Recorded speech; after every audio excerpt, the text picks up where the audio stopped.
Last class हम लोग sales of goods act पढ़ रहे थे, उसके अंदर हम लोग गुड्स का पूरा ट्रीटमेंट समझ लिए थे।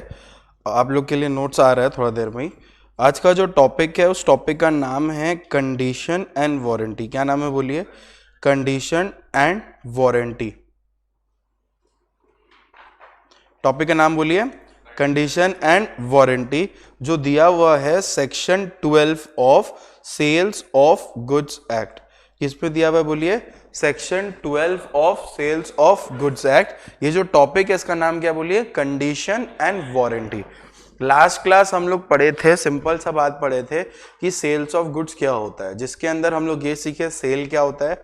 तो सेल क्या होता है, सबसे पहले सेक्शन बताइए। Section 4, according to section 4 of sales of goods act क्या पढ़े थे? Contract of sale is a contract in which one person transfer और agrees to transfer the property.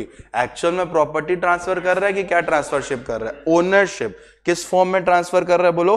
Goods के फॉर्म में टू द बायर। अगर transfer होता है तो सेल बोलते हैं, अग्रीज टू ट्रांसफर होता है तो अग्रीमेंट टू सेल बोलते हैं। याद आ रहा है? तो आज जो टॉपिक है उस टॉपिक का नाम है कंडीशन एंड वारंटी। क्या नाम है बोलिए? Condition and warranty. जब हम लोग ये कंडीशन एंड वारंटी पढ़ेंगे तो हम लोगों को समझना पड़ेगा कि ये एक्चुअल में कंडीशन एंड वारंटी क्या है। कंडीशन एंड वारंटी क्या होता है, ध्यान से समझिए। आपसे अगर मैं पूछूं कॉन्ट्रैक्ट ऑफ सेल में कितना पार्टी होता है? कॉन्ट्रैक्ट ऑफ सेल में कितना पार्टी होता है? 2 पार्टी होता है, यस और नो। एक कौन होता है? एक होता है सेलर, यस और नो, और एक कौन होता है? बायर। अब जब कभी भी गुड्स का खरीदा बेची होता है तो दोनों का कुछ स्टिपुलेशन होता है। क्या होता है बोलो? स्टिपुलेशन। क्या होता है बोलो? स्टिपुलेशन। सपोज करो बायर गुड्स खरीदने जा रहा है सेलर के पास, तो उसका क्या होगा? कुछ स्टिपुलेशन। स्टिपुलेशन का मतलब होता है रिप्रेजेंटेशन, कि वो कैसा गुड्स चाहता है। आप जब गुड्स खरीदते हो तो आप नहीं बोलते हो आपका गुड्स कैसा होना चाहिए। आप कोई भी गुड्स खरीदते हो आप नहीं बताते हो कि ये गुड्स में ये चाहिए, मेरे को ये सामान चाहिए, और ये सामान में भी वो सामान कैसा होना चाहिए वो भी आप बताते हो। फॉर एग्जाम्पल, स्नेहा गई फोन कवर लेने, वो दुकानदार को बोल रही है मेरे को इस फोन का फोन कवर चाहिए, तो वो क्या दे रही है बोलो? स्टिपुलेशन।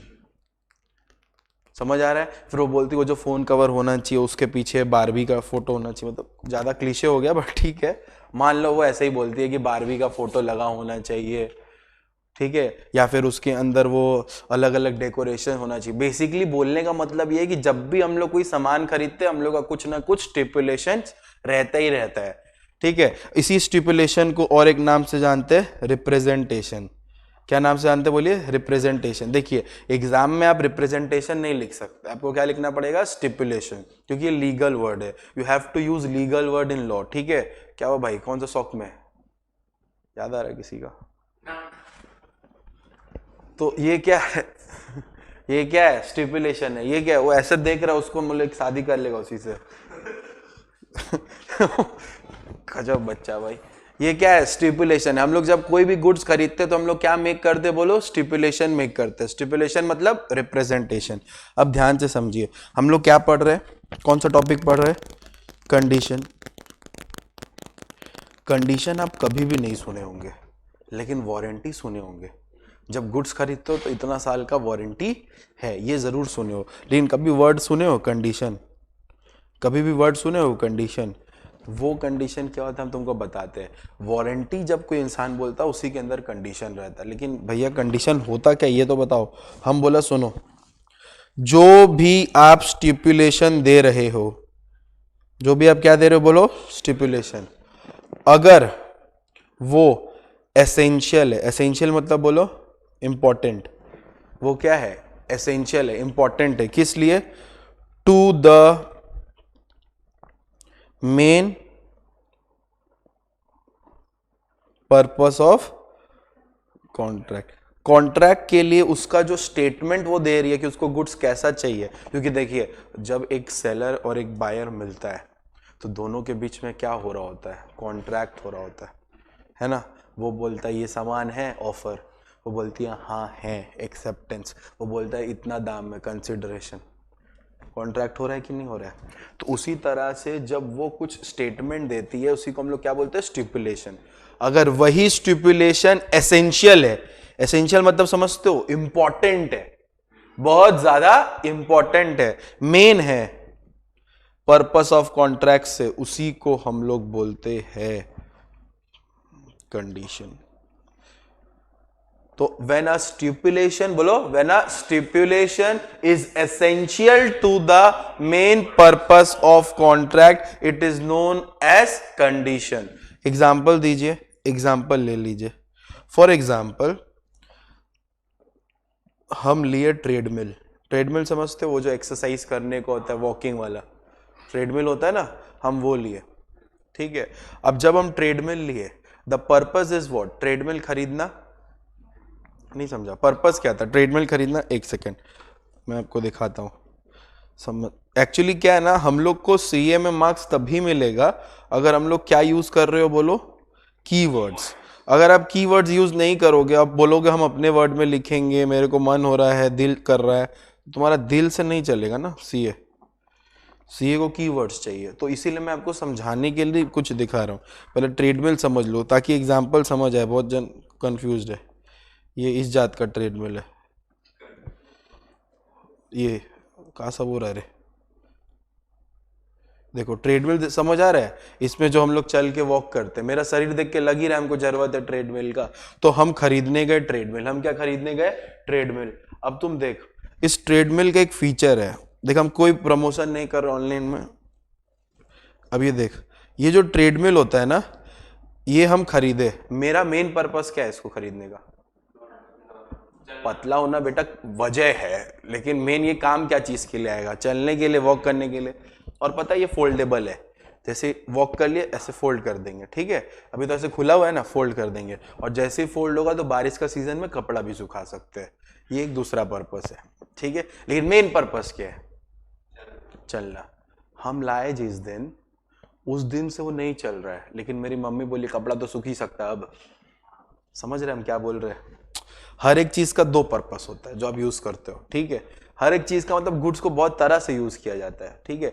अब फॉर एग्जांपल कोई सामान अगर तुम्हारा बेड के नीचे चला जाता है, झाड़ू लेके निकालते नहीं हो, निकाल सकते हो कि नहीं सकते हो। कुछ अटक गया, कोई बड़ा सा डंडा लेके, वो डंडा तुम लोग को मारने के लिए लाया गया था, लेकिन दूसरे यहाँ भी काम आ रहा है, समझ रहे हैं। तब हर चीज का पर्पसेज होता है, लेकिन हर चीज का एक मेन पर्पस होता है, ठीक है। तुम नाइफ लियो कटिंग करने के लिए, हिमांगना कटिंग करने के लिए नाइफ ले, उसको खुजली उजली हुआ, उसी में लगड़ दिया, वो सेकंड पर्पस है उसका। फर्स्ट पर्पस क्या है, कटिंग। वो तो अब कटिंग छोड़ के वो बोला ठीक है इसका काम तो आ ही रहा है, ये नहीं होता। तो हर एक चीज का क्या होता है बोलो तो मेन पर्पस होता है। और अगर वही चीज हमको नहीं मिलता है तो उसको बोलते हैं ब्रीच ऑफ कंडीशन। उसको क्या बोलते हैं, ब्रीच ऑफ कंडीशन। पहले कंडीशन क्या होता है समझा, कंडीशन क्या होता है, जो आप स्टेटमेंट दे रहे हो, हमको ट्रेडमिल चाहिए, ये मेरा स्टेटमेंट है कि हमको ट्रेडमिल चाहिए, और ऑटोमेटिकली इंप्लाइड ये है कि ट्रेडमिल चलने वाला चाहिए। फॉर एग्जाम्पल हिमागना को चाहिए फ्रिज, रेफ्रिजरेटर, है ना। मेन पर्पस क्या है, मेन पर्पस क्या है, खाना को। वो बेटा सोच रहा है कि क्या रखने के लिए सोच रहा है, महान आदमी है भाई ये। मेन पर्पस क्या हम कुछ नहीं बोले भाई, तेरा सोची मेन पर्पस क्या है। अभी हाल में पार्टी किया है तो नशा में है।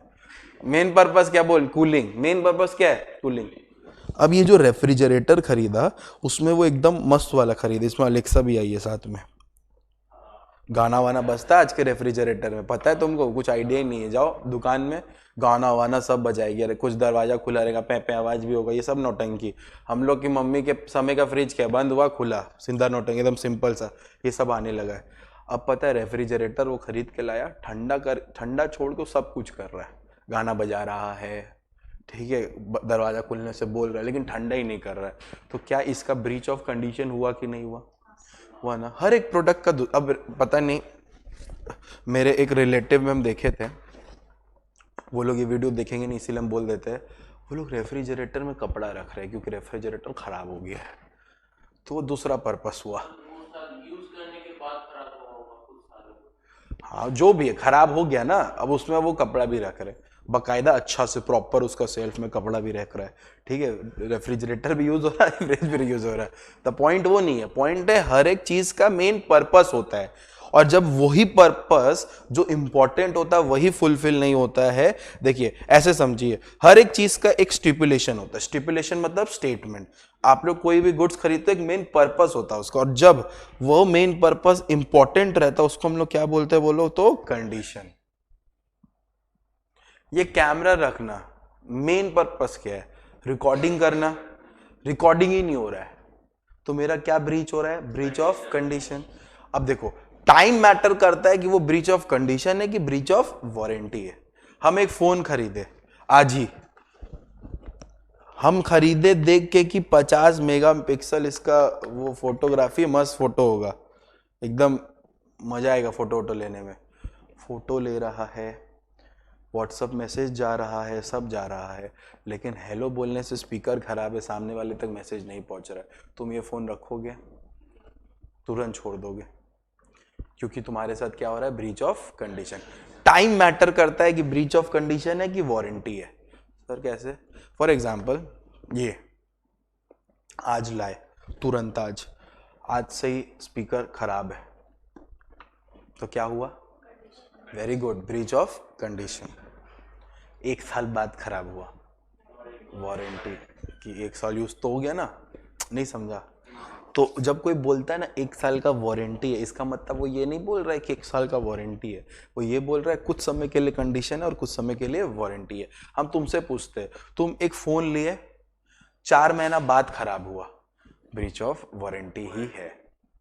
लेकिन घर जाते नया फोन का डब्बा खोलते ही यूज करना स्टार्ट किए, चार्जिंग ही नहीं ले रहा है, अब तुम फोन को क्या करोगे, वापस धो के नया लोगे, क्योंकि क्या ब्रीच हो रहा है, कंडीशन। ये तो आप ऑर्डिनरी सेंस यूज कर रहे हो ना, मैंने फर्स्ट ही क्लास आपको बोला था, law is nothing but common sense, है कि नहीं? ये हर मम्मी करेगी, मम्मी को भी कुछ सामान दे दो और 1 दिन में खराब हो, देखो दुकान में लड़ने जाएगी, ये नहीं बोलेगी मेरे को पैसा दो, बोलेगी एक्सचेंज करो, अभी से ये हाल है, बाद में क्या होगा, ये लाइन होगा, नहीं समझा?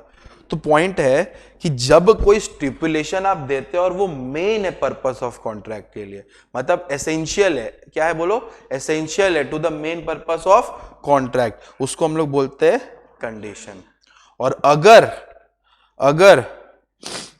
ब्रीच ऑफ क्या होता है बोलो, कंडीशन, अगर क्या होता है बोलो, ब्रीच ऑफ कंडीशन, यानी कि कंडीशन अगर टूटता है, फॉलो नहीं होता है, तो आपके पास राइट आता है, right to cancel the contract. आप कॉन्ट्रैक्ट को क्या कर सकते हो, कैंसिल कर सकते हो। मेरे साथ आपका कॉन्ट्रैक्ट था फ्रिज बेचने का, हम बेच दिया, फ्रिज चल नहीं रहा है, तो आप आके क्या बोलोगे कि मेरे को नया फ्रिज दो, लेकिन पुराना वाला जो कॉन्ट्रैक्ट है वो क्या हो जा रहा है, कैंसिल हो जा रहा है। अब जो नया लोगे वो तो नया कॉन्ट्रैक्ट बनेगा, है कि नहीं? तो ब्रीच ऑफ कंडीशन होने से आपका कॉन्ट्रैक्ट क्या हो जाता है, कैंसिल हो जाता है। Am I clear with this? तो देखिए क्या क्या पढ़े हम लोग, पढ़े कंडीशन एंड वारंटी। कंडीशन अभी तक मैंने आपको समझाया, जो कि दोनों ही दिया हुआ है, कौन से सेक्शन में बोलो, 12 के सेक्शन में।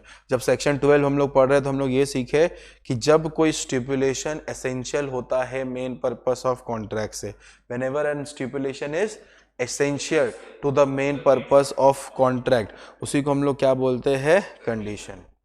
उसी को हम लोग क्या बोलते हैं बोलो, कंडीशन। डन है अच्छी तरह से? और जब वही चीज, जब ब्रीच ऑफ कंडीशन होता है तो आपके पास क्या पावर आता है, कॉन्ट्रैक्ट को कैंसिल करने का।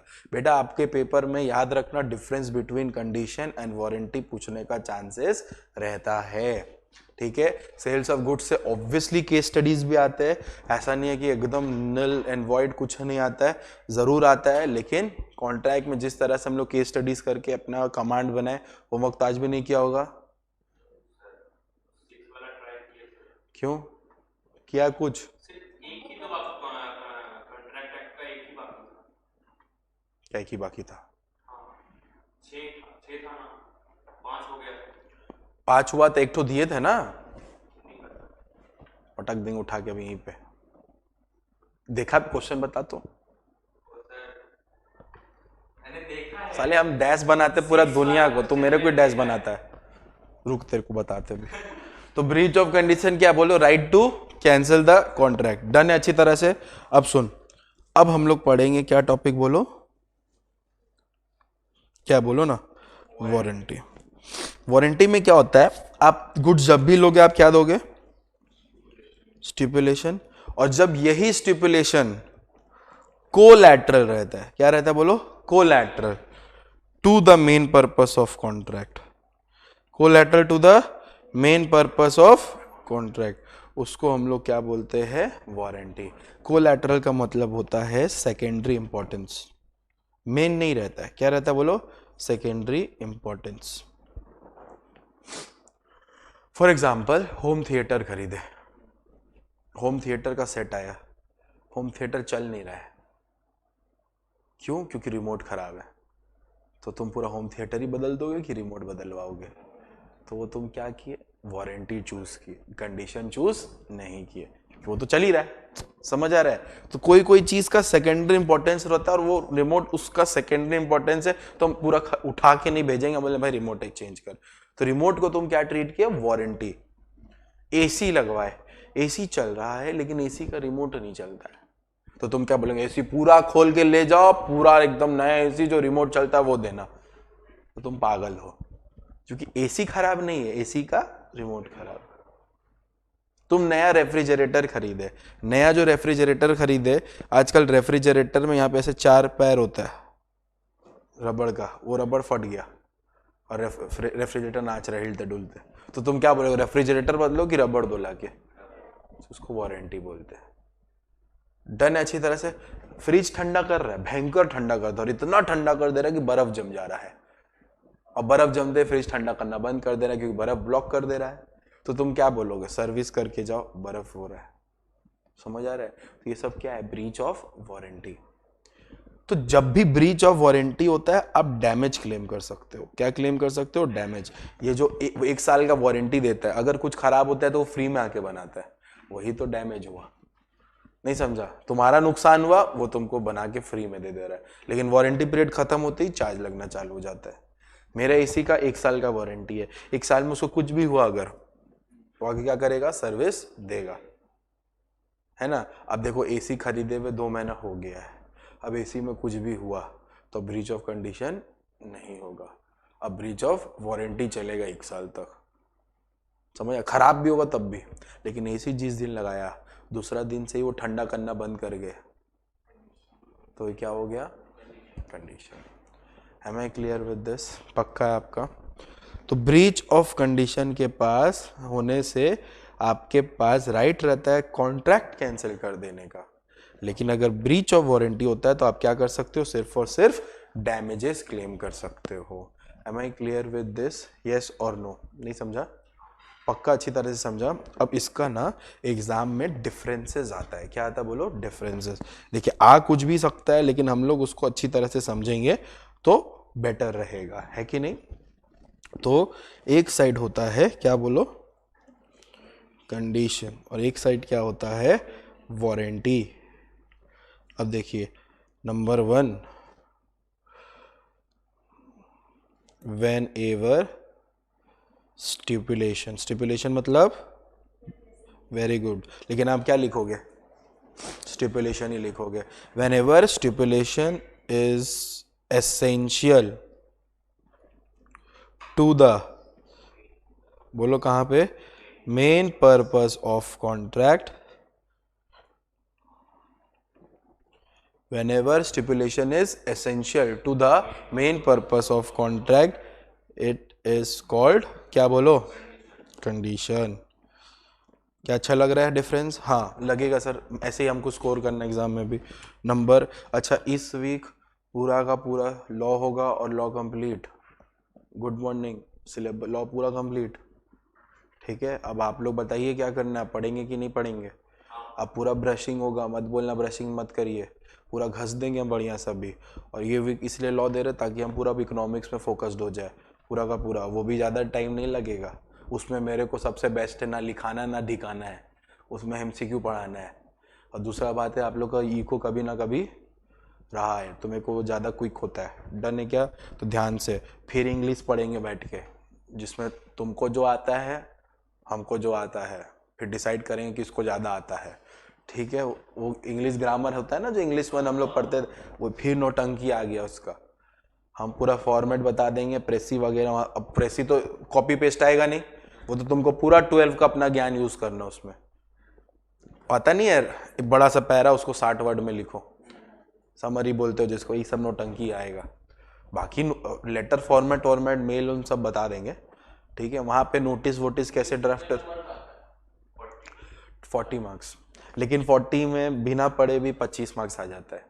थोड़ा सा बुद्धि, जिसका इंग्लिश 2 में ग्रामर, इंग्लिश 1 क्या बोलते, इंग्लिश 1 बोलते थे ना तुम लोग में, ग्रामर ग्रामर वही है।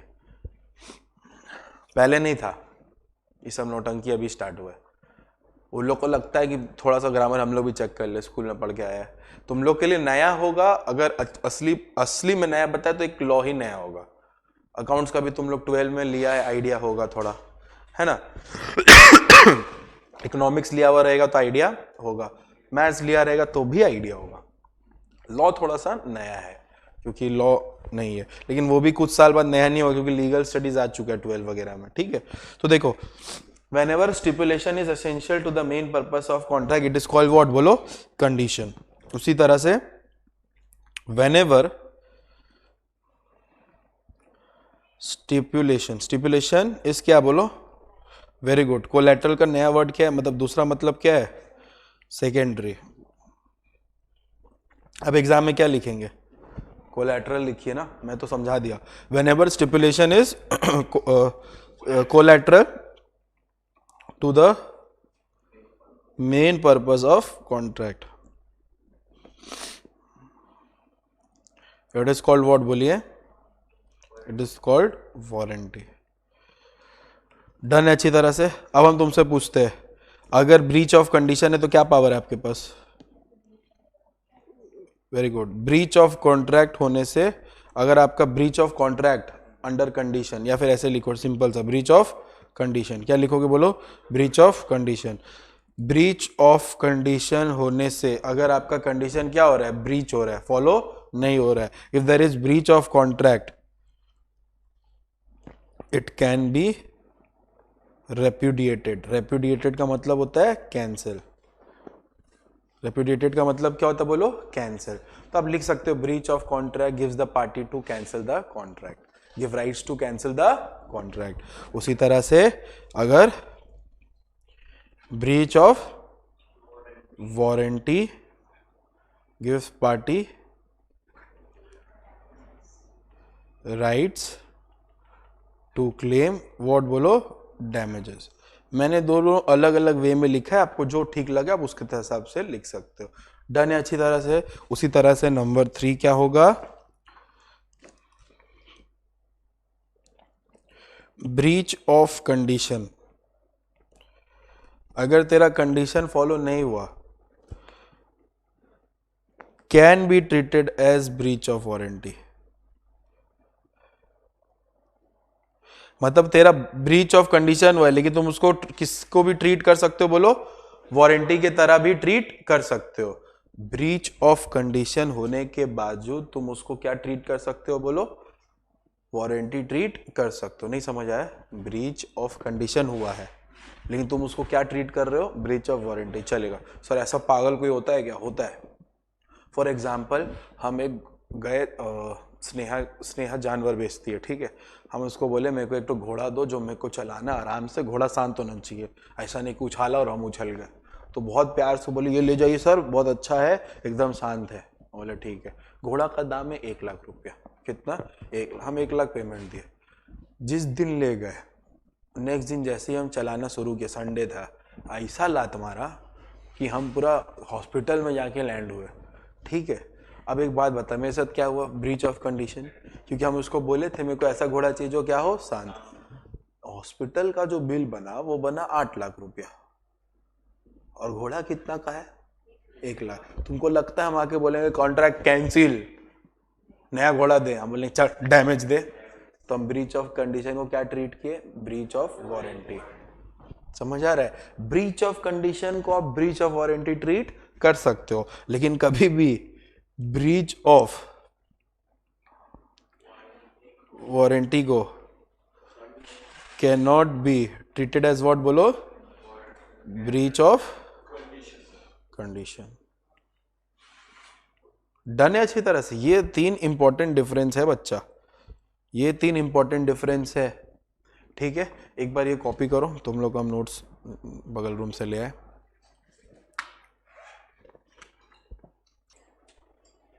चले, हम लोग सेल्स ऑफ गुड्स पढ़ रहे थे. एक बार मार्क कर लेते हैं कहाँ क्या हम लोग को पढ़ना है इस पूरे में.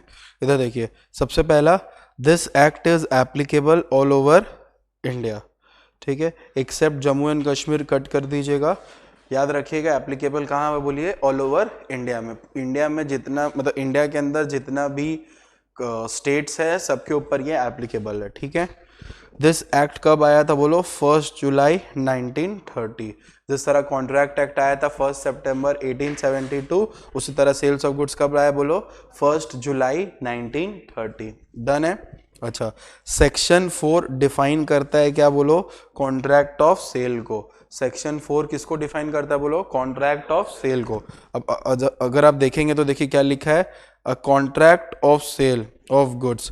अ contract of sale of goods क्या एक तरह का कॉन्ट्रैक्ट है जहां पे सेलर क्या करता है, ट्रांसफर करता है या अग्री करता है ट्रांसफर करने के लिए क्या बोलो, प्रॉपर्टी. ब्रैकेट में क्या लिखा हुआ है, ओनरशिप. किसको, गुड्स के फॉर्म में. किसको करता है, फॉर टू द बायर. किस लिए करता है, फॉर सम प्राइस. ये तो अपने लिखे एक्सप्लेन था, समझे थे. ठीक है ना. अच्छा, कॉन्ट्रैक्ट ऑफ सेल में property in goods as pass from seller to buyer, उसी को हम लोग सेल बोलते हैं. अगर ट्रांसफर हो जाता है तो हम लोग उसको क्या बोलते हैं, सेल. लेकिन अगर कोई चीज फ्यूचर टाइम पे हो, फ्यूचर में ट्रांसफर हो या कुछ कंडीशन फुलफिल के होने के बाद ट्रांसफर हो, उसको अपने क्या बोलते हैं, agreement to sell. Am I clear with this. अच्छा, अग्रीमेंट टू सेल सेल बन जाएगा अगर टाइम खत्म हो जाता है या कंडीशन फुलफिल हो जाता है. डन है अच्छी तरह से, यस और नो. ओके, उसके बाद एसेंशियल कंडीशन ऑफ सेल पढ़े थे. 2 पार्टी होना चाहिए, एक बायर एक सेलर. कितना पार्टी होना चाहिए बोलो, 2. एक बायर एक सेलर. एक अकेला इंसान खुद का गुड्स नहीं खरीद सकता. A person can not by his own goods. एक अकेला इंसान खुद का गुड्स नहीं खरीद सकता. अपना सामान अपने को बेचोगे, पिए हुए हो, अपना ही सामान. हम फोन अपने आप को बेच दे, कोई बोलने मांग रहा है तो एक पार्ट ओनर लेकिन दूसरे पार्ट ओनर को बेच सकता है. ये अभी अपने पढ़े थे फर्स्ट क्लास में, याद आ रहा है. हम तुमको एग्जांपल दिए थे, 2 टीवी का 2 ओनर, एक हम एक वो, ऐसे ही. अच्छा, ट्रांसफर होना चाहिए या फिर अग्री होना चाहिए ट्रांसफर होने के लिए. सब्जेक्ट मैटर क्या होना चाहिए बोलिए, गुड्स होना चाहिए. प्राइस होना चाहिए एज कंसिडरेशन. अब देखिए, अगर कंसिडरेशन नहीं है तो वो सेल नहीं, क्या माना जाएगा, गिफ्ट माना जाएगा. आप किसी को कोई चीज देते हो, पैसा नहीं लेते हो तो क्या हुआ, गिफ्ट ही हुआ ना. डन अच्छी तरह से. अच्छा, कंसिडरेशन में भी part money and part in goods. जैसे हम एग्जांपल दिए थे, मम्मी ज्वेलरी दी, ज्वेलरी पुराना दी, फिर कुछ पैसा देके नया ज्वेलरी दी, तो ये सेल्स ऑफ गुड्स में कवर्ड है. लेकिन गुड्स, सिर्फ गुड्स के बदले गुड्स देना वो कवर्ड नहीं था. याद आ रहा है ना. All other essentials of valid contract. Done है अच्छी तरह से. अच्छा, फिर डेफिनेशन पढ़े थे. बायर और सेलर का डेफिनेशन बहुत हार्ड है, आप खुद पढ़ लीजिए एक बार. मेरा काम है इजी इजी पढ़ाना, मेरा औकात हार्ड का नहीं है, वो आप खुद पढ़ लेंगे. ठीक है, बायर और सेलर का डेफिनेशन. अच्छा, गुड्स डिफाइन कौन से सेक्शन में बेटा, 27. याद आ रहा है, लास्ट क्लास पढ़ाए थे ना ये भी. क्या बोलता है, every kind of movable property other than actionable claim and money and includes क्या, stock, share, growing crops, grass and thing attached to और forming part of land which are agreed to be severed. जिसको आप severe करने के लिए ready है, किसके लिए, सेल के लिए. मत बोलना नहीं पढ़ा है, पूरा पढ़ाए थे, पूरा एक्सप्लेन करवाए थे. डन है क्या, अभी सिर्फ रिवीजन हो जा रहा है. फिर हम लोग ये भी पढ़े थे, कि नहीं, इंक्लूड्स एक्सक्लूड्स. याद आ रहा है क्या क्या इंक्लूड होगा मूवेबल प्रॉपर्टी के अंदर, ग्रोइंग क्रॉप्स. टिम्बर क्या होता है बेटा, टिम्बर छोटा पेड़. लकड़ी बोलोगी तो फिर वो आ गया चेंज होके. टिम्बर होता है ना छोटा छोटा पेड़. ठीक है, ट्री बड़ा होता है, टिम्बर छोटे होते हैं. तो जो टिम्बर होता है, छोटा पेड़ होता है, उसको जब हम लोग निकालते हैं वो भी गुड्स माना जाता है. जिसको ये बच्ची बाद में निकालने के बाद क्या बोल रही है, लकड़ी. लकड़ी भी क्या ही हुआ, तुम्हारा लकड़ी बोलना मतलब वो बड़ा पेड़ से भी निकाला जा सकता है, छोटा सा। टिम्बर मतलब हो गया छोटा। डन है क्या? ग्रास।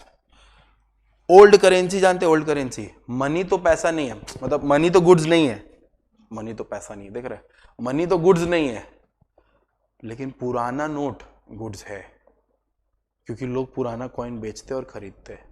ओल्ड कॉइन्स, हम लोग की दादी दादा पर दादा के समय में बड़ा बड़ा मेटालिक कॉइन्स होता था, वो अगर बिकता है आज के समय में, समझ आ रहा है तो दे देना मेरे को। वाटर, गैस, इलेक्ट्रिसिटी सारा गुड्स में आता है। ट्रेडमार्क, पेटेंट, कॉपीराइट याद है, इसको हम लोग आईपीआर बोले थे, इंटेलेक्चुअल प्रॉपर्टी, लाइक जो अपने आप बुद्धि को यूज करके बनाते हो। डन है। फिर गुडविल, शेयर, स्टॉक, सारा का सारा क्या है बोलो? इंक्लूसिव। एक्सक्लूड क्या क्या होता है? Immoral property, actionable claim and money. ये GNH पता नहीं क्या किस खुशी में यहाँ पे डाला हुआ है, जरूरत नहीं है। डन है। फिर अपने सेल और अग्रीमेंट टू सेल पढ़े थे, यस और नो? सेल और अग्रीमेंट टू सेल पढ़े थे। Buyer become the owner of the goods, यहाँ पे ओनर कौन रहता है? सेलर ही रहता है। It is a executed contract, याद है, दोनों पार्टी अपना परफॉर्मेंस कर देता है। तुम्हारा काम था पेमेंट देना, हम पेमेंट दे दिए, तुम्हारा काम था सामान खरीदना, तुम सामान खरीद लिए। डन है क्या? ओके। एग्जीक्यूटरी मतलब आज हो भी सकता है, नहीं भी हो सकता है। मेरा पढ़ाना आज चल रहा है, तुम लोग का फीस देना बाद में चलेगा, ये एग्जीक्यूटरी हो गया। या तुम लोग का फीस देना हो गया, मेरा पढ़ाना अभी कंप्लीट नहीं हुआ, ये क्या हो गया? एग्जीक्यूटरी हो गया। दोनों अपना काम कर दिए तो क्या हो जाएगा? एग्जीक्यूटेड हो जाएगा। डन है क्या? In case of breach seller can sue for the price, पढ़ाए थे कि नहीं? और यहाँ पे seller can only sue for damages. Risk हमेशा बायर के साथ, क्योंकि ओनरशिप ही बायर के पास रहता है ना? उसी तरह यहां भी रिस्क किसके साथ रहता है? सेलर के साथ। यहां पे सेलर रीसेल नहीं कर सकता गुड्स को, बेच दिया उसको, लेकिन यहां पे वो रीसेल कर सकता है, क्योंकि बेचने वाला था, तुम बोले हम नहीं लेंगे। डन है क्या? अच्छा, गुड्स का क्लासिफिकेशन हम समझाते हैं, देखो समझा ही देते हैं, एक बार आए हैं तो समझ ही लो, छूट गया था। गुड्स को एक बार बोर्ड में देखो, मार्किंग ठीक है कर लेंगे अपने, पहले पढ़ लो। गुड्स क्या होता है? गुड्स गुड्स होता है, सही बात है, आप बता दिए गुड्स क्या होता है। हम बोले गुड्स का क्लासिफिकेशन होता है। गुड्स का क्या होता है बोलो? क्लासिफिकेशन होता है। अगर आप नोट्स देखोगे तो इन लोगों का क्लासिफिकेशन कितना प्रकार का है? 3 प्रकार का है। कितना प्रकार का है बोलो? 3 प्रकार का है। अब देखो, गुड्स को 3 पार्ट में डिवाइड करते हैं। सबसे पहला होता है बोलो क्या? Existing goods. अब समझो, एग्जिस्टिंग गुड्स का मतलब क्या होता है? जब आप कॉन्ट्रैक्ट कर रहे हो, यानी कि eight the time of contract, क्या बोल रहे हैं हम? Eight the time of contract, eight the time of contract, जब आप कॉन्ट्रैक्ट ऑफ सेल कर रहे हो, eight the time of contract, goods is in existence, goods का जन्म हो चुका है, मतलब गुड्स है, उसको हम लोग क्या बोलते हैं? Existing goods. समझ आ रहा है? उसी तरह से एक गुड्स होता है जिसको हम लोग क्या बोलते हैं? Future goods. ये क्या होता है भैया? ये वेरी गुड, ये जो गुड्स होता है, ये जो फ्यूचर गुड्स होता है, ये आता है at the time when contract is made. Contract हो जाता है तब गुड्स का मैन्युफैक्चरिंग चालू होता है। फॉर एग्जाम्पल, बर्थडे कब है मैम आपका? बहुत दूर है, आज बर्थडे है तेरा? खाली याद आया है? डब्बा वब्बा नहीं लाया? Happy birthday. जैसे इसका बर्थडे आज, ठीक है, अब उसका दोस्त साग्निक डिसाइड किया है कि उसके लिए बारबी नहीं इसको बारबी क्यों देगा? इसके लिए वो एक छोड़, पब्लिक में क्या ही बोले इसके लिए एक अच्छा सा केक ऑर्डर होता है ना, केक, मस्त केक, एकदम स्पेशलाइज्ड केक, उसका थोबड़ा लगा हुआ है, मतलब फोटो वोटो लगा हुआ है, केक आता ऑर्डर होता है। तो ये इतना तो पॉपुलर है नहीं कि इसका फोटो वाला कोई भी केक खरीद के काट लेगा। तुम लोग शाहरुख खान का फोटो केक भी ना काटो समझ आ रहा है क्या बोल रहे? तो उसको ऑर्डर देके के बनवाना पड़ेगा। तो ऐसा गुड्स जिसको ऑर्डर देके बनाना पड़ता है, और मतलब कॉन्ट्रैक्ट बनने के बाद मैन्युफैक्चरिंग चालू होता है, उसको हम लोग क्या बोलते हैं बोलो? Future goods. उसको क्या बोलते हैं बोलिए? Future goods. आप केक खरीदने जाएंगे, नॉर्मल केक मिल जाएगा, यूनिवर्सल केक, लेकिन उसका थोबड़ा वाला केक, फोटो वाला केक क्या देना पड़ेगा? ऑर्डर, जब हम लोग ऑर्डर देंगे तब बनेगा, उसको हम लोग क्या बोलते हैं, फ्यूचर गुड्स। क्लियर है? उसी तरह से एक और गुड्स आता है जिसको हम बोलते हैं कंटिंजेंट गुड्स। क्या बोलते हैं बोलिए? Contingent goods. Contingent goods, contingent goods एक ऐसा गुड्स होता है जो डिपेंड करता है किसी इवेंट के होने या नहीं होने पे, तब वो गुड्स बनेगा। जैसे तुम लोग सुने हो कंटिंजेंट लायबिलिटी, वो लायबिलिटी हो भी सकता है, नहीं भी हो सकता है। उसी तरह ये गुड्स बन भी सकता है, नहीं भी बन सकता है। फॉर एग्जाम्पल, हम स्नेहा को बोले हम तेरे को पेंटिंग बेचेंगे, जब वो मेरे को पेंटिंग बेचेगा, नहीं समझा? तो ये पेंटिंग जो सब्जेक्ट मैटर है वो गुड्स कब बनेगा मेरे और इसके लिए? जब वो मेरे को बेचेगा। जब वो नहीं बेचेगा तो हम इसको कैसे बेच पाएंगे? फॉर एग्जाम्पल, क्या नाम था आपका? भूमिका का क्या बोलते हैं, ऑर्डर है, स्नेहा के साथ कॉन्ट्रैक्ट किए कि मेरा इसका गुड्स आ रहा है श्रीलंका से, वो उसको बेचेगी, आ जाएगा तो ठीक है। आ रहा था, डूब गया पानी में, शिप में डूब गया। पैदल तो कोई नहीं लाता ना श्रीलंका से, श्रीलंका से ट्रेन है क्या? तो शिप से आ रहा था, क्या हो गया? डूब गया। अब ये ठहर के थोड़ी ना निकाल के उसको देगी, तो ये क्या हो गया बोलो? Contingent goods. जो गुड्स बन भी सकता है, नहीं भी बन सकता है, जिसका एग्जिस्टेंस है, पैदा हो चुका है, लेकिन गुड्स का फॉर्म अभी तक लिया नहीं है, क्योंकि आएगा तब देंगे। समझ आ रहा है अच्छी तरह से? यही वो लिखा हुआ इधर। अभी वो एक सेकंड रुक जाओ, हम एक बार चार्ज कर ले। एक बार आप लोग पढ़ो। गुड्स कितना तरह का? देखो 3 तरह का। नंबर 1 क्या बोलो? Existing goods, future goods, contingent goods. Existing goods, future goods and contingent goods, है कि नहीं? ये 3 तरह का गुड्स है कि नहीं? बोलो। अब देखो, अब देखो, अब हम लोग इसी एग्जिस्टिंग गुड्स को 3 पोर्शन में डिवाइड करेंगे। कितना पोर्शन में डिवाइड करेंगे? 3 पोर्शन में। देखो 1 2 3, ठीक है। एग्जिस्टिंग 3 तरह का होता है। एक होता है स्पेसिफिक गुड्स, एक होता है एसर्टेन गुड्स, और एक होता है अनएसर्टेन गुड्स। ये डिपेंड करता है सिचुएशन पे बेटा, कि क्या सर्टेन है, क्या स्पेसिफिक है, और क्या अनअसर्टेन है। समझाऊं मैं? क्या स्पेसिफिक है, क्या एसर्टेंट है, और क्या अनएसर्टेंट है। फॉर एग्जाम्पल ध्यान से सुनो। भूमि क्या इसका बर्थडे है ना, हिमागना का बर्थडे है, मम्मी उसको 20,000 रुपया दी, जा तेरे को जो लेना है ले ले। वो निकल गया लेने, अभी तक कुछ डिसाइड किया है वो लेना क्या है? नहीं। तो वो क्या है? Uncertain goods. वो डिसाइड कर लिया मॉल में घुसने से पहले क्या लेंगे? मोबाइल। तो वो क्या बन गया? Ascertain goods. इतना गुड्स में वो क्या डिसाइड किया? मोबाइल लेंगे। और जिस मोबाइल में जाके वो चिपक गया, यही लेंगे, यही चाहिए, उसको क्या बोलेंगे? Specific goods. तीनों ही तो एग्जिस्टेंस में है ना। अब देखो फिर सिचुएशन चेंज। वो घर से मम्मी जैसे ही पैसा दी वो डिसाइड के क्या लेंगे? मोबाइल। तो वो क्या बन जाएगा? अनएसर्टेन। सर आप बोले एसर्टेन, सिचुएशन वाइज होता है, ठीक है। क्या बन गया? अनएसर्टेन। मोबाइल में बोला कि हम आईफोन लेंगे, तो ये क्या कर लिया? एसर्टेन हो गया कि हम फोन का मॉडल डिसाइड किया, आईफोन जिससे जाके वो चिपक गया, यही लेंगे, वो क्या हो गया? स्पेसिफिक। घर से ही डिसाइड करके लिया आईफोन लेंगे, अनएसर्टेन। आईफोन 12 लेंगे, एसर्टेन। आईफोन 12 को ये पकड़ ये लेंगे, मॉडल, ये कलर, क्या हो गया? Specific. Situations makes a difference कि which was certain, which was uncertain and which is specific. Clear हुआ? For example, मम्मी बोली जाओ आलू ले आओ, बर्थडे आलू खाएगा तुम, ठीक है। अब आलू, जब आलू जो बेचता है तुम देखना उसका पूरा इतना फैलाया हुआ आलू रहता है, ठीक है। आलू लेना ये उसको शुरू से पता था, फिर भी आलू क्या है? अनसर्टेन। क्योंकि इतना बड़ा आलू का सेक्टर में वो कहाँ, कौन सा कोना में जाके खड़ा होगा, पहला बात ये। तो सपोज करो वो आके इस कोना में खड़ा हुआ, ये क्या हो गया? एसर्टेन। अब उस एसर्टेन में से वो जो उठा के जो वो अपने झोला में डाल रहे, वो क्या हो गया? स्पेसिफिक। हम इससे अच्छा नहीं पढ़ा पाएंगे। क्लियर हुआ अच्छी तरह से? आपको क्लैरिटी आ गया ना? तो ये सिचुएशन में डिपेंड करता है, इसमें कोई hard and fast thumb rule नहीं है कैसे करने।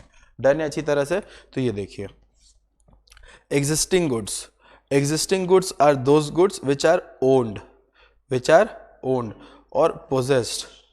पोजेस मतलब पास रहता है, मतलब एग्जिस्टिंग गुड्स एक ऐसा गुड्स होता है जिसका ओनरशिप और जिसका पोजेशन सेलर के पास रहता है। कब पास रहता है? At the time of contract of sale. मतलब वो बेचना चाहता है तो गुड्स है भी और पोजेशन में भी, और उसका वो क्या है? ओनर है। गुड्स है भी यानी कि पोजीशन में, और उसका क्या है? वो ओनर है। डन है अच्छी तरह से। Existing goods are of 3 types. कितना तरह का होता है बोलिए? 3 तरह का होता है। Number 1 specific goods, number 2 ascertain goods, number 3 uncertain goods. Number 1 क्या है बोलो? स्पेसिफिक। नंबर 2 क्या है? असर्टेन। नंबर 3 क्या है? Uncertain goods. स्पेसिफिक गुड्स क्या होता है? ध्यान से सुनो। गुड्स, ऐसा गुड्स जिसको आप आइडेंटिफाई कर चुके हो। स्पेसिफिक बोले ना, एकदम चिपक जाना। चिपकेगा कैसे? जब उसको क्या कर चुका है बोलो? आइडेंटिफाई। ऐसा गुड्स जिसको आप क्या कर चुके हो? आइडेंटिफाई, और अग्री कर लियो कि वो लोगे at the time of contract of sale. At the time of contract of sale, उसी को हम लोग क्या बोलते हैं? Specific goods. डन है अच्छी तरह से। उसी को हम लोग क्या बोलते हैं बोलो? Specific goods. असर्टेन गुड्स एक ऐसा गुड्स होता है जो असर्टेंड हुआ है कॉन्ट्रैक्ट बनने के समय। ठीक है, आलू लेंगे अनअसर्टेन, यही सेक्टर से लेंगे असर्टेन। समझ आ गया? तो कॉन्ट्रैक्ट बन रहा तभी ना वो असर्टेन किया। अच्छा, अनअसर्टेन गुड्स जिसको वो ना आइडेंटिफाई किया ना अग्री किया है, अभी तक ना डिसाइडेड है ना कुछ है। डन है अच्छी तरह से। उसको हम लोग क्या बोलते हैं बोलो? Unascertained goods. ठीक है। अच्छा, फ्यूचर गुड्स, गुड्स जिसका मैन्युफैक्चर होगा या प्रोड्यूस होगा या सेलर उसको अक्वायर करेगा after making contract of sale. Yes और no? After making contract of sale. Cake वाला ऑर्डर दिया ना, हिमांगना का बर्थडे, केक ऑर्डर करना उसका फोटो वाला, तुम उसको बोलेगा तब ना वो बनाएगा। डन है क्या? ओके, इधर आ जाओ। फिर नेक्स्ट आता है कौन सा गुड्स बोलो बेटा? Contingent goods. Contingent goods are those goods, contingent goods are the those goods जिसका एक्विजिशन मतलब अक्वायरमेंट, पोजेशन, गुड्स आना डिपेंड करता है किसी कंटीजेंसी पे, जो हो भी सकता है नहीं भी हो सकता है। शिप का आया तो बेचेंगे, तो वो गुड्स क्यों बना? अगर आएगा तो बेचेंगे, इवेंट होगा तो बेचेंगे। समझ आ रहा है? उसी तरह से एक एग्जांपल देखो, लिखा हुआ है Raja agree to sell Priyanka a certain painting.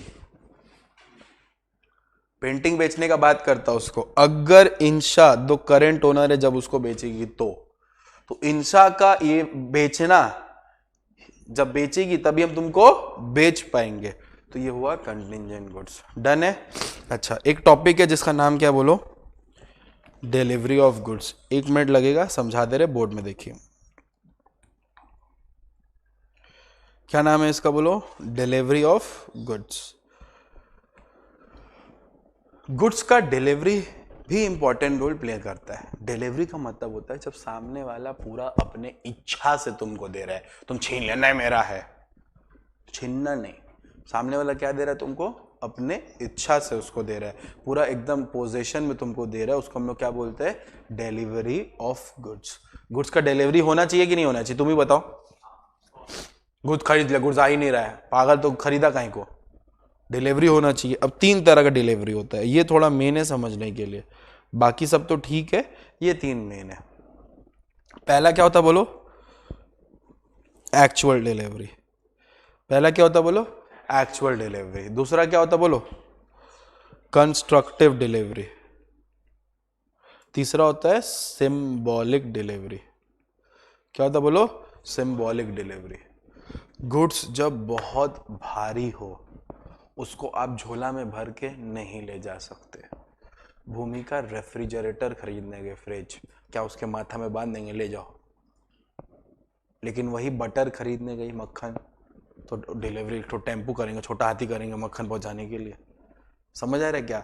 तो गुड्स के अकॉर्डिंग डिलीवरी भी मैटर करता है। अगर गुड्स बड़ा है, भारी है, हम उसके माथा में बांध नहीं सकते, नहीं तो धरती के नीचे पहुंच जाएगी वो। डन है, उसके माथा में बांधेंगे तो प्रॉब्लम हो जाएगा। तो उस समय के लिए हम उसको कौन सा डिलीवरी करेंगे, सिंबॉलिक डिलीवरी, कि ये लो बिल, ये हो तुम इसकी क्या ओनर हो। समझ आया? उस तरह की डिलीवरी को क्या बोलते हैं, सिंबॉलिक। अब सुनो, जहां से वो रेफ्रिजरेटर खरीदी है उसका नाम है ई मॉल। ई मॉल का जो ओनर होगा वो क्या डिलीवरी करवाएगा उसके घर में जाके, हमारे हैं। ई मॉल वाला किसको हायर करेगा, एक ट्रांसपोर्टेशन कंपनी को, जो उसका ये गुड्स को क्या करेगा, पहुंचाएगा अपने उसके कस्टमर्स पे। तो वो हायर किया मेरे को, मेरा काम है ट्रांसपोर्टेशन का, हमको गुड्स पहुंचाना है, ठीक है। तो इसका रेफ्रिजरेटर मेरे टेम्पो में आ गया, अब हमको ले जाना है। तो मेरे पास जो गुड्स आया, अब हम कॉल करेंगे भूमिका को कि बहन तेरा रेफ्रिजरेटर मेरे पास है, हम डिलीवरी लेके आ रहे हैं, क्या आप घर में हैं? तो मेरे पास जो गुड्स आया उसको हम लोग क्या बोलते हैं, कंस्ट्रक्टिव डिलीवरी। जब ओनर के बिहाफ में कोई होल्ड करता है उसको हम लोग क्या बोलते हैं, कंस्ट्रक्टिव डिलीवरी। फॉर एग्जाम्पल तुम लोग फ्लिपकार्ट वाले को बुलाया, तुम नहीं है, आ तो गया वो डिलीवरी करने, तो तुमको वो फोन करता है, कहाँ है, घर बंद है, तो तुम क्या बोलता है, मेरी पड़ोसन है उसको दे दो। वो तुम्हारे बिहाफ में होल्ड करती है। तो फ्लिपकार्ट वाला एक्चुअल में कौन सा डिलीवरी किया, कंस्ट्रक्टिव डिलीवरी। तो यही वाला कंस्ट्रक्टिव डिलीवरी हुआ। अब ये गाड़ी चला के तुम्हारे पास आया और ये रेफ्रिजरेटर तुम्हारे घर में पहुंचा के रख दिया, तो वो क्या हो गया, एक्चुअल डिलीवरी। उसी तरह तुम्हारी पड़ोसी तुमको दे दी, लो आ गई ना, कहाँ गई थी, लो पकड़ो अपना सामान, तो क्या हो गया, एक्चुअल डिलीवरी। आपको लॉ पढ़ना नहीं है, आपको एग्जाम्पल्स याद रखना है, और जितने भी कीवर्ड्स है आपके दिमाग में आएगा, क्योंकि it is not possible for you people to remember law. Law का example will make you superior to remember law. आज तक हम जिंदगी में नहीं पढ़े हैं बिना एग्जाम्पल्स के, और ये सारा सड़ा हुआ एग्जाम्पल हम ही क्रिएट करते रहते हैं। तो ये क्लियर हुआ अच्छी तरह से। तो ये देखो तुमको समझ आ जाएगा, ये सब कोई गांजा दारू ये सब मेरा बच्चा लोग है, क्योंकि ये सब यही पढ़ता है वो लोग मेरे साथ कि कैसे एग्जाम्पल है। तो ये वाला देखो, देखो डिलीवरी मीन्स वॉलेंट्री। वॉलेंट्री का मतलब क्या होता है बेटा, खुद से। जब आप तुम खुद से ट्रांसफर करते हो पोजीशन एक पर्सन से अनदर पर्सन को, ठीक है। लेकिन अगर कोई तुमको धमका के चोरी करके गुड्स ले लिया तो तुम बोलेंगे डिलीवरी हो गया, नहीं, डिलीवरी नहीं हुआ। डिलीवरी कब होगा, जब तुम खुद से वॉलेंट्री था। अब हिमागना आया, बोला कि बर्थडे सर्विस करिए, यहाँ चढ़ा, खोल लिया, चला गया, बोलेगा आप भेज दिए गुड्स, डिलीवरी ऑफ गुड्स, आज ही पढ़ाए आप। हम बोले आगे पढ़, आगे पढ़। 10 if the possession of goods is taken by force या फिर फ्रॉड। क्या किया मेरे साथ, ये फ्रॉड किया, फोर्स तो यूज कर नहीं पाएगा, 2-3 हम लगाएंगे, वो 4 लगाएगा, ठीक है। या theft, there is no delivery of those goods. वो बोले दिखाइए ना फोन, देखे कैसा है, अच्छा लग रहा है, क्या दौड़ा इतना तेज, अब इस बॉडी में तो हम दौड़ नहीं पाएंगे उसके जितना। डन है क्या? अब देखो डिलीवरी हाउ मेड, ये सब ज्ञानबाजी काटो तो भाग, हाउ मेड, कैसे मेड, खाना मेड, जरूरत नहीं है। इधर टाइप्स ऑफ डिलीवरी, डिलीवरी का टाइप्स पढ़ो।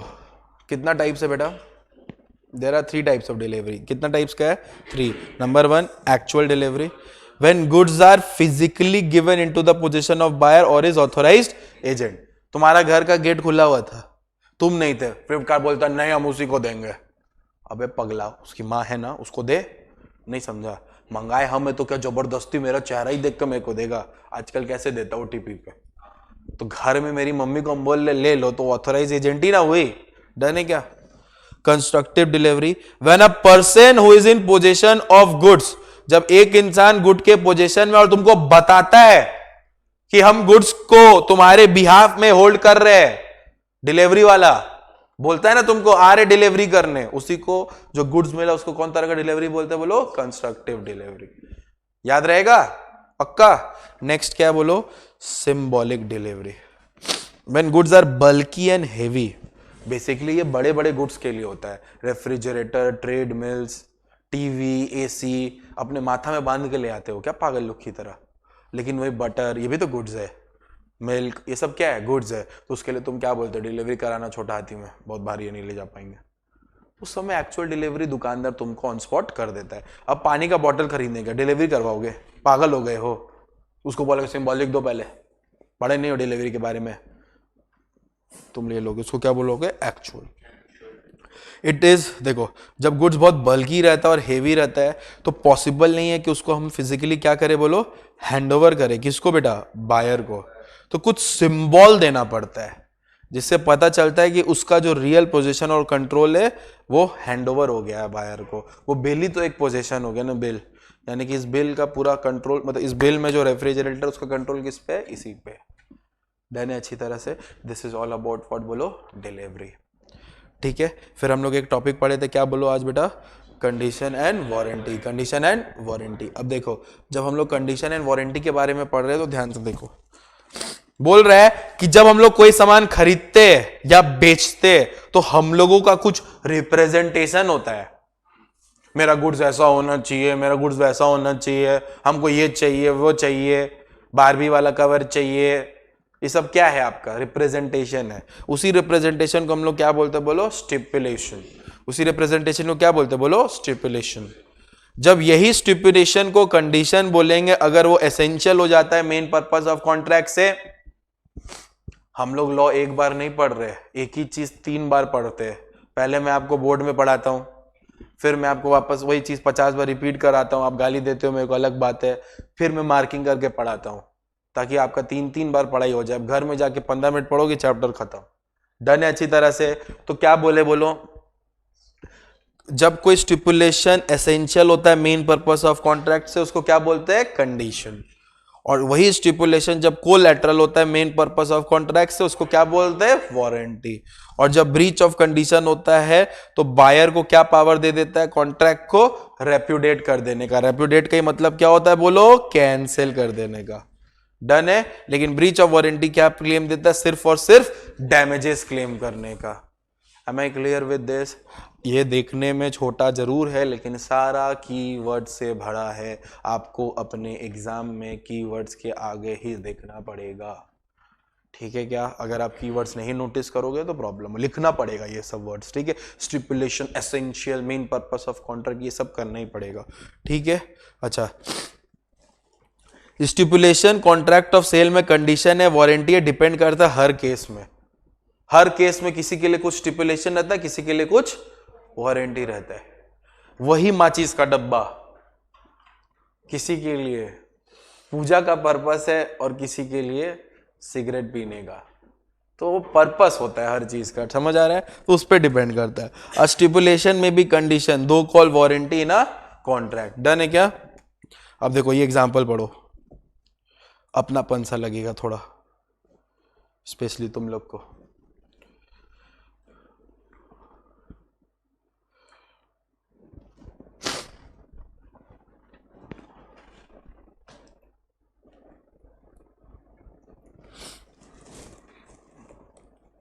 शुभम ही है रे, सी लिखा है, ग्रामर मिस्टेक। 30 मार्क्स कैसे बचाने देख ले भाई।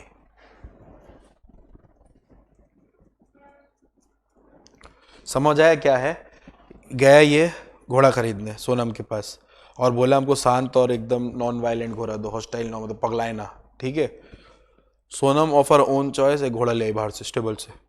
स्टेबल मतलब जानता है ना, जहाँ घोड़ा रहता है, इतना अंग्रेजी आता है तो।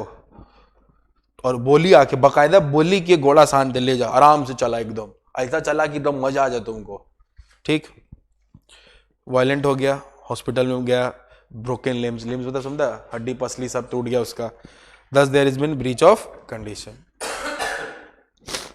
ठीक है, क्लियर हुआ? अब अगर सेट एग्जांपल में वो घोड़ा खुद ही चूज करता, हमको लगे घोड़ा चाहिए, और तुम मुझसे पूछे शांत है ना, बोले हाँ, कोई अपना सामान को खराब बताता है? नहीं समझा?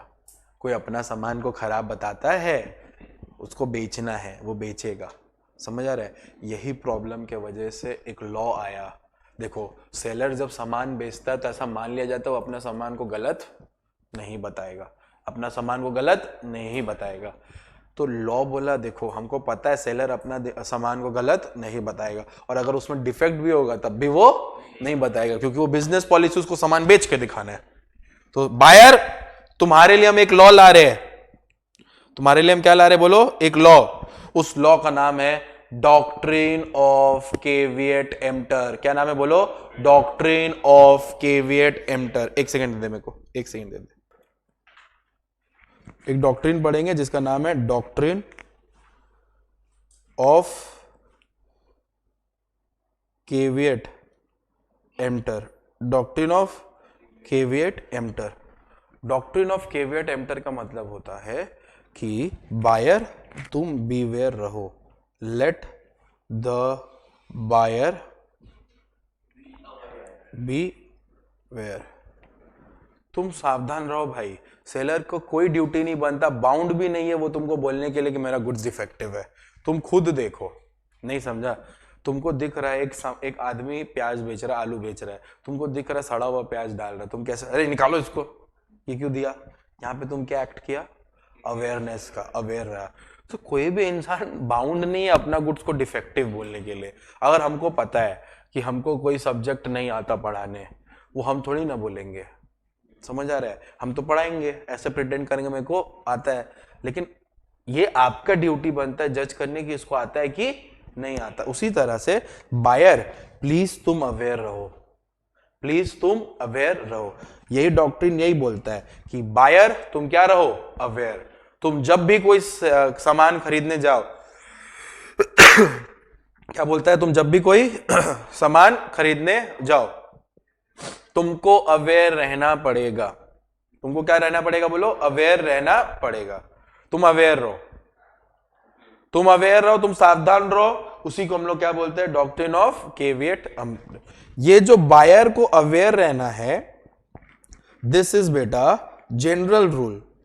This is what, general rule. Normally उसको अवेयर रहना है, लेकिन इसका कुछ एक्सेप्शनल रूल है। एक्सेप्शनल रूल के केस में बायर को अवेयर रहने का नीड नहीं है। नॉर्मली उसको क्या रहना चाहिए, अवेयर। लेकिन कुछ केसेस में वो अवेयर नहीं भी रहा तब भी वो प्रॉब्लम नहीं है। समझ आ रहा है? अपने को यही पढ़ना है बेसिकली। पता है एग्जाम में जब केस स्टडी आता है ना, तो वो लोग डैश लोग क्या करता है, ऐसे ही कुछ करता है। हम तुमको बताते एक अच्छा सा एग्जांपल तुमको देते, ध्यान से सुनो। सपोज करो स्नेहा गई शॉपिंग के लिए, स्पेलिंग ठीक है भाई? ये गई किधर बोलो तो? तुम बोलती कि खाली हाँ सर करते रहती है पूरा सीजन में, बता तो पूरा सीजन तेरा ये जो सीए फाउंडेशन है, हाँ ना, हाँ ना, ना, और एक तो ये है बोलता रहता सारा दिन। तो देख शॉपिंग पे गई और तेरी पार्टनर भी वैसे ही मिली देखो, बेटा अब इधर आओ, सुनो, हम पता नहीं कैसे सकेंगे तुम लोग सेंटर में, इधर आओ। शॉपिंग पे गया, ये लोग क्या करने गया पता है? अगर तुम लोग रहा ना तो अपना जर्नी फाइनल तक है, ठीक है? हम तुम लोग को पटक पुटक देंगे अगर तुम लोग, हम बोले बेटा, बोलते कॉम्बिनेशन भेजे राजेश सर, मतलब एक से एक कॉम्बिनेशन है, एक एक जोड़ी बना रहे भेज रहे। सुनो अब दो और बाकी है, पता नहीं वो क्या निकलेगा। स्नेहा शॉपिंग पे गई, सपोज करो उसकी बहन का शादी है, तो वो ना क्लोथ पीस लेने गई। समझते हो क्लोथ पीस, कपड़ा जिसको वो डिजाइन करके अपना एक तो कपड़ा बनाएगी अपने लिए, ठीक है, शादी वादी के लिए। तो वो गई किसके पास, सेलर के पास, क्लोथ सेलर के पास, ठीक है। वो उसको बोलती है कि मेरे को एक ऐसा कपड़ा दीजिए जिसको हम स्टिच कर पाए, और अपना पर्पस बताती है कि मेरे को एक ऐसा कपड़ा दीजिए जिसको हम क्या कर पाए, स्टिच कर पाए। ये सेलर ना बहुत अलग अलग तरह का क्लोथ बेचता है, नहीं समझा? अलग अलग तरह का क्लोथ्स बेचता है, अलग अलग तरह का, कुछ भी सिल्क हो सकता है, पता नहीं कौन कौन सा जात का होता है कपड़ा हो सकता है, नहीं कपड़ा का मटेरियल पूछ रहे, सिल्क, कॉटन, ठीक है, जूट, ये सब एक कपड़ा का एक तो तरीका होता है। तो ये ओपन बोली कि मेरे को ऐसा कपड़ा दीजिए जो आसानी से क्या हो जाए, स्टिच हो जाए।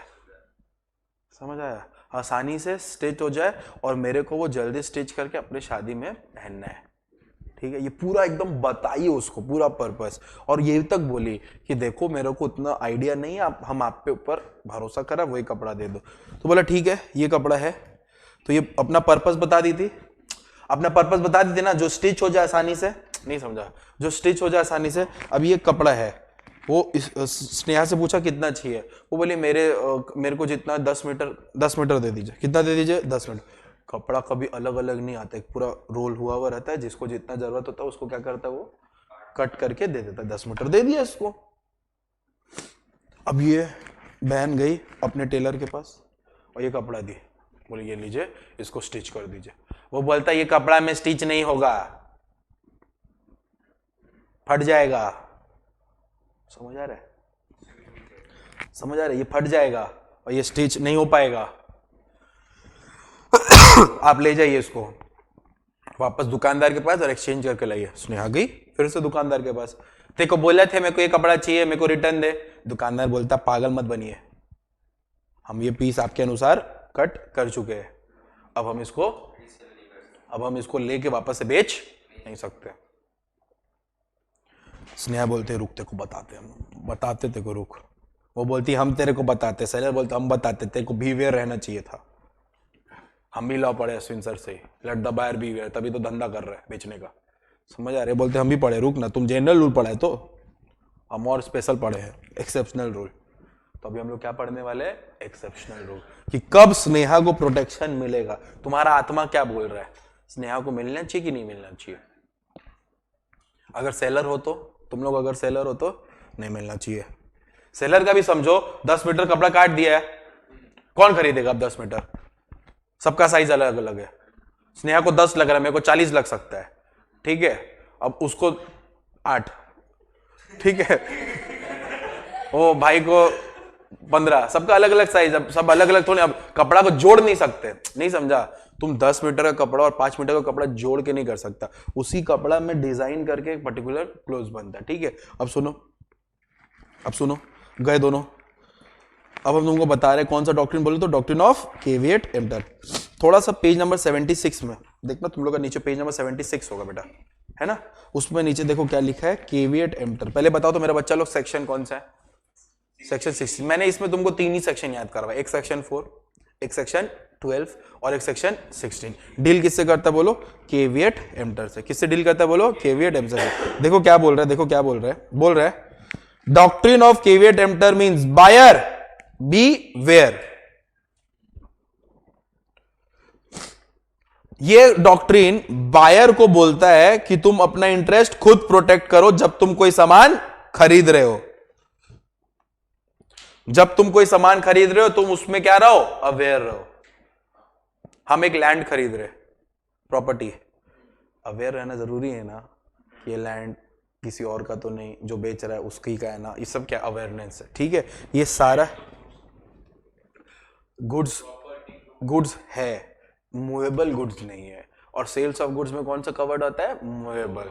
इमूवेबल कहां कवर्ड होता है? Transfer of property act. But ये डॉक्ट्रिन तो एप्लीकेबल फॉर ऑल बायर है ना। कभी भी तुमको ये बोले बायर मूवेबल वाला गुड्स का बायर बोल रहे, समझ आ रहा है? अब देखो, अब ये सब कुछ नहीं पढ़ना बेटा, कुछ नहीं पढ़ना है, सिंपल सा बात याद रखना है, doctrine of caveat emptor means let the buyer beware. तो बायर जब भी सामान खरीदे अवेयर रहे, ठीक है। अच्छा, ये वाला मेन है जो आपको पढ़ना है, एक्सेप्शन।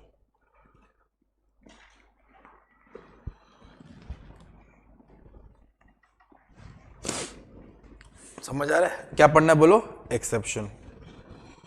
बोल रहे कब बायर को बीवेयर रहने का जरूरत नहीं है, कब बायर को बीवेयर रहने का जरूरत नहीं है। मैं आपको एकदम जो पॉइंट बता रहा है वैसे याद रखिएगा, ठीक है। Number 1, when buyer informs the seller of his purpose of buying the goods.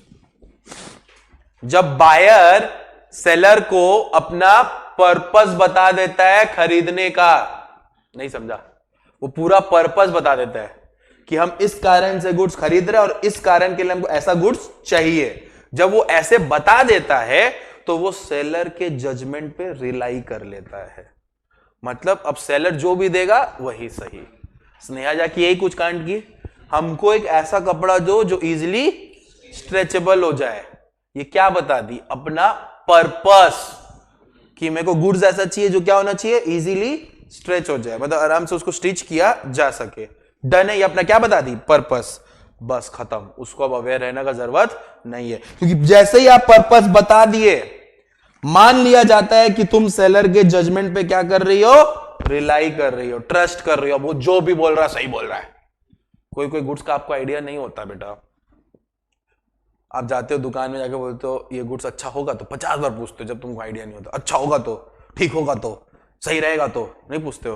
लेकिन जिसका आइडिया रहता हो, तुमको अगर डैश बना रहा है तुम क्या बोलते, हमको सिखाएंगे, हम डेली लेते हैं। डन है क्या अच्छी तरह से? अच्छा,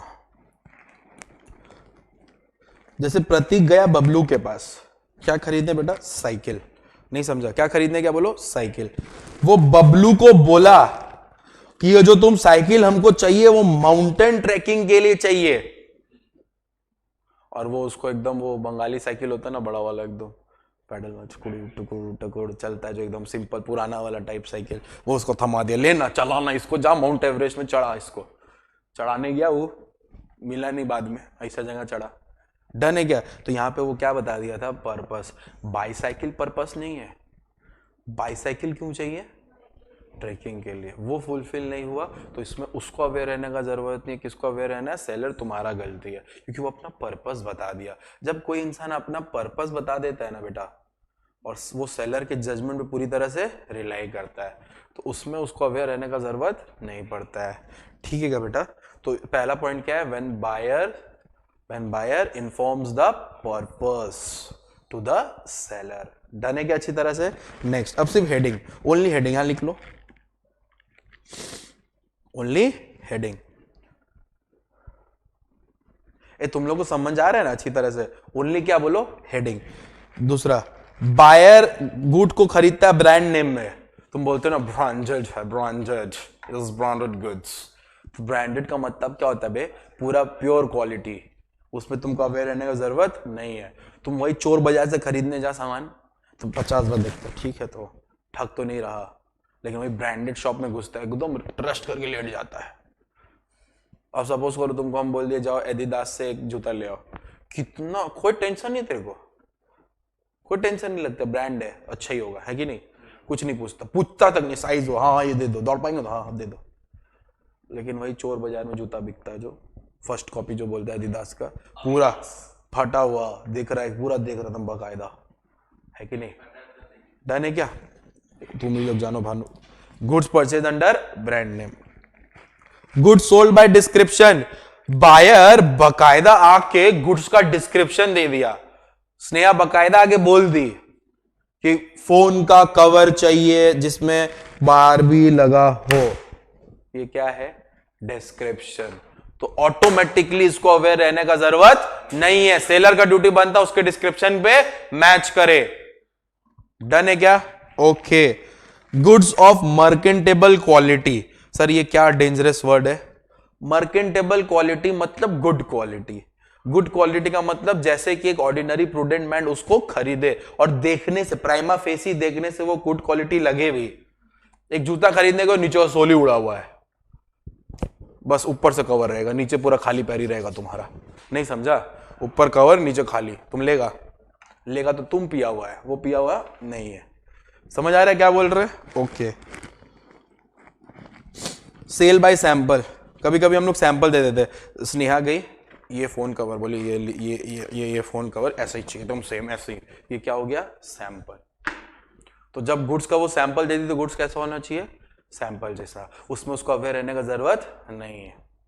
ठीक है, फॉर एग्जाम्पल मेरी मम्मी जब टेलर के पास जाती है ना टेलरिंग के लिए, तो अपना ओल्ड क्लोथ्स ले जाती है और न्यू जो बनेगा उसका पूरा मैच में होना चाहिए, क्या हुआ, सैंपल। डन है? या दोनों दे देते, दोनों दे देते, sale by description and sample. Sneha बोली यही कवर डॉट चाहिए, बस खाली यहां बार भी लगा दीजिएगा, तो क्या दी, सैंपल भी दी, डिस्क्रिप्शन भी दी।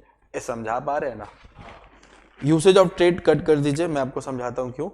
और लास्ट वाला था फ्रॉड और misrepresentation by the seller. Seller fraud करने के मूड में है, पूरा फ्रॉड करने के मूड में, तो उसमें फिर तो आपका अवेयर रहने का जरूरत नहीं है। वो फ्रॉड कर रहा है तो उसमें आप कैसे अवेयर रहिएगा, झूठ बोल रहा है, कपड़ा दिखा रहा है, कपड़ा का ओनर ही वो खुद नहीं है तो क्या है, फ्रॉड है ना, उसमें आपको कैसे अवेयर रहना है।